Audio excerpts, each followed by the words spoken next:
Hey, this is Kate from dailytarotgirl.com, and this is your weekly tarot card reading.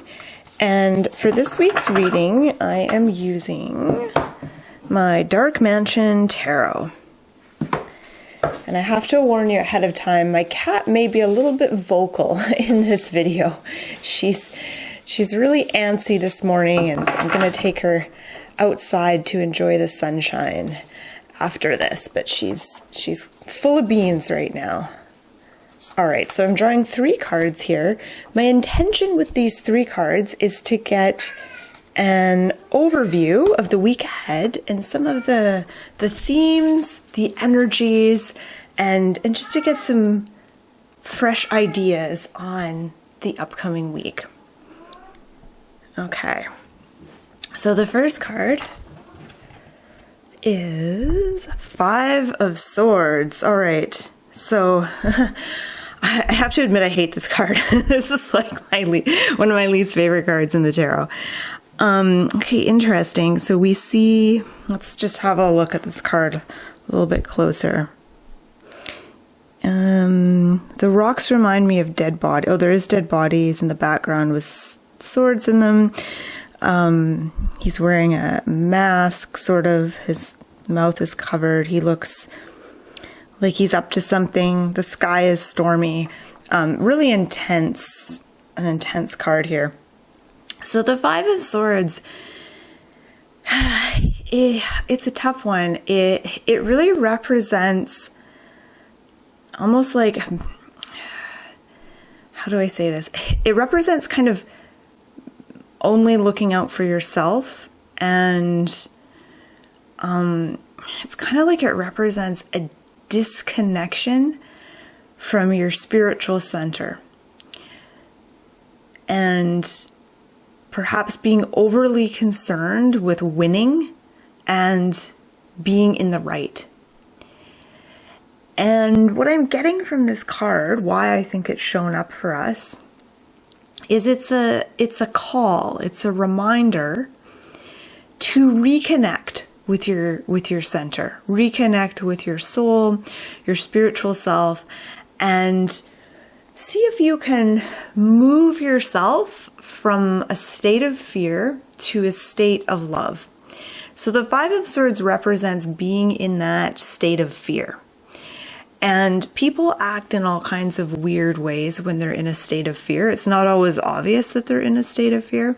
Quite often, like if you encounter someone who's behaving in a really horrible way, and this card may indicate that you may encounter someone who is behaving badly this week, and not necessarily badly in like a murderous kind of criminal way, but someone who's just really getting on your nerves, or just they have this sort of negative energy. And quite often when people are acting like that, or they're in that state, it's because they're in a state of fear, when it really boils down to it. So the 5 of Swords is a reminder that when we're in that state of fear, we lose our connection to our soul, to our eternal selves, to our connection to our light bodies and to the light in general.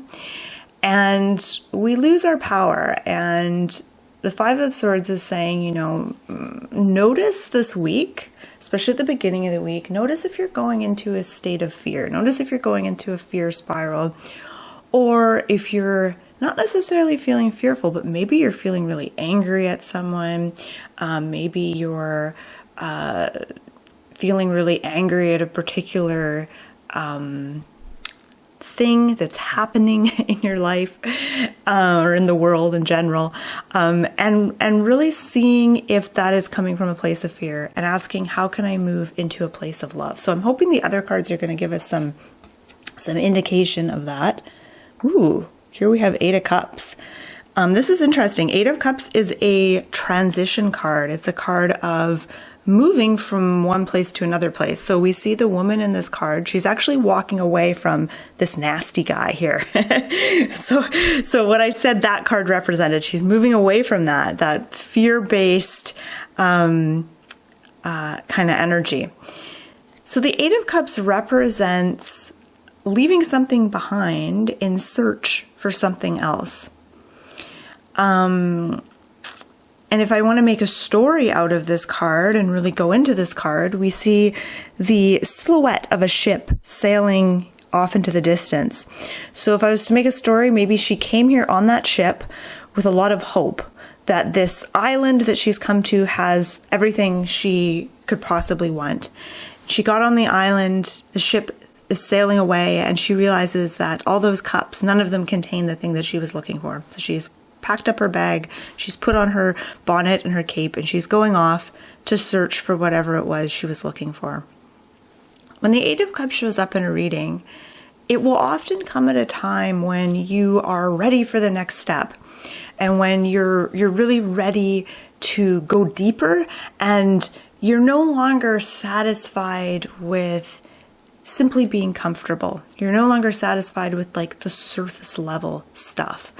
You may find this week that the things that normally bring you a sense of comfort or pleasure just don't cut it anymore if those things are kind of shallow.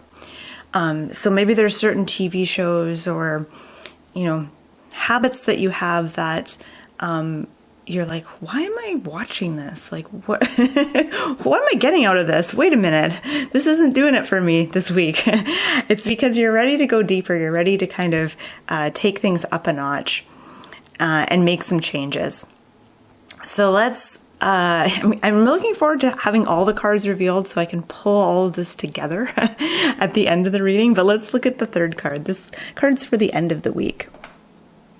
And here we have a very different card, a very different energy. It's also an 8, and it's the 8 of Wands.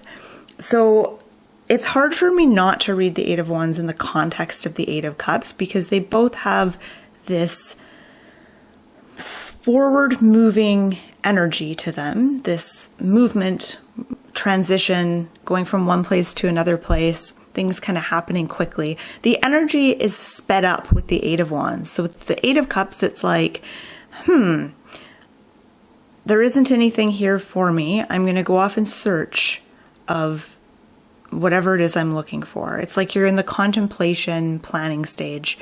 When you get to the 8 of Wands, it's like boom, boom, boom. Things are happening. You're taking action. Things are unfolding. Opportunities are presenting themselves.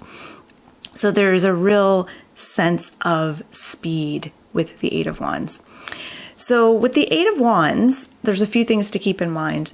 Communication is really important with the 8 of Wands, and you will have this enhanced ability to communicate in a really clear way. And your communications and attempts at communications will pack more of a punch this weekend than usual. So, you want to be careful how you communicate, what you say, because your words may be taken very seriously and literally. So keeping that in mind. And if there is someone you want to reach out to or something important that you want to communicate to someone, this weekend is a good time for doing that, to really optimize that. Okay, so looking at all these cards together, what's the message? What does this mean? Things start off on kind of a rough sort of way at the beginning of the week. Now, this doesn't mean that the beginning of the week is going to be rough for you. It just means that certain things will be brought to light, possibly. So certain things will be brought to the surface for you to transmute and decide how you're going to deal with it. And it does feel like you move away from that energy of the beginning of the week. It does feel like the whole week is a journey. It's like a transition of you traveling from one state of being to another state of being. And so at the beginning I said, I talked about moving from a state of fear to a state of love. And it feels like by the end of the week, you're closer to that goal, but you're not quite there yet. So it'll be interesting to see what happens next week, what the cards are next week. So there is this shift. There's a definite shift in energy, and you can even see it in the cards where, this card is very dark. This one also dark, but she's lit up with her red cape, and she's moving out of the frame. And then into the third card, it's very bright, and she's happy. She's facing us. She's smiling. The sun is there. There's, it's just more colorful and bright. And there's this wonderful energy of movement and things kind of happening quickly. So I feel like this is a week of shift for you. And more than anything, it's about shifting your emotions. And that often starts with your thoughts. So coming back to the Five of Swords, this is a swords card. I think a lot of what this card has to do with is your thoughts and the way you perceive things and the way that you think about things and those stories that you're telling yourself in your own mind. And we're constantly telling ourselves stories. We constantly put a narrative and a spin on things. And sometimes our stories are true. Sometimes they line up very closely to reality, and other times they don't. And either way, it's still a narrative. It's still a story. Whether the stories you tell yourself are true or not, they have a strong effect on the emotions that you feel and the experience that you have. And a question to ask yourself this week is, are the stories that I'm telling myself conducive to moving into a state of love, into a frequency of love? Is the thoughts that I'm thinking and the stories that I'm repeating to myself and telling myself, is it helping me move into that state of love? And this is a really important question to ask yourself. Eight of Cups is like you're doing the work, figuring out, okay, how can I get into a more uplifted kind of positive state? And a big part of how you do that has to do with the Eight of Wands, and it has to do with communication.